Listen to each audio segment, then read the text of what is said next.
আসসালামু আলাইকুম। আমি তাজউদ্দিন হাওলাদার মালয়েশিয়া থেকে বলছি। মালয়েশিয়া কিংবা দেশে যে কোনো দেশে বাংলাদেশের মানুষরা প্রবাসে বা কাজ করতে যান বা কাজ করতে যেতে চান নতুন করে, তাদের উদ্দেশ্যে আমি কিছু কথা বলবো। তারা কোন কাজগুলো শিখে আসলে বা তারা তাদের কোন কাজগুলো জানা থাকলে তারা দেশের বাইরে এসে অনেক উপকৃত হবে, তাদের এক্সট্রা একটা আর্নিংয়ের সোর্স হবে। তো প্রথমে বলবো, আপনাকে অবশ্যই রান্নাবান্না শিখে আসতে হবে।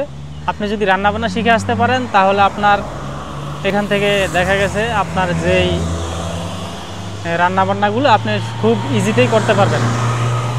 আর দ্বিতীয় নাম্বার হচ্ছে, আপনি কী কাজ শিখে আসতে পারেন।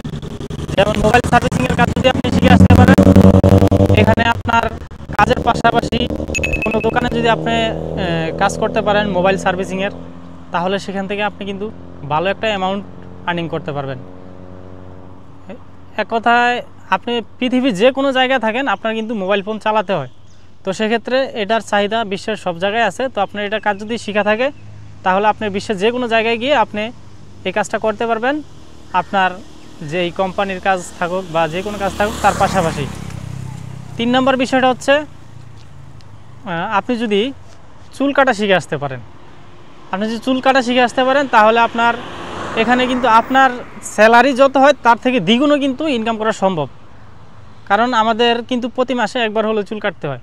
আপনার কোম্পানিতে যদি 100 জন লোক থাকে তাহলে ওই 100 জন লোক কিন্তু কোনো না কোনো জায়গায় যায় তাদের এই চুলগুলো কাটে। তো সেক্ষেত্রে আপনি যদি এই কাজটা শিখে আসতে পারেন তাহলে একজন মানুষ থেকে যদি আপনি 10 টাকা করে পান তাহলে 100 মানুষ থেকে 1000 টাকা। তো সেই হিসাবটা আমি এভাবে বলছি, যেমন মালয়েশিয়ার রিঙ্গিত, মালয়েশিয়াতে 10 টাকা করে নেয় একজনের চুল কাটতে, কিংবা তারও বেশি নেয়, 15 থেকে 20 টাকাও নিয়ে থাকে।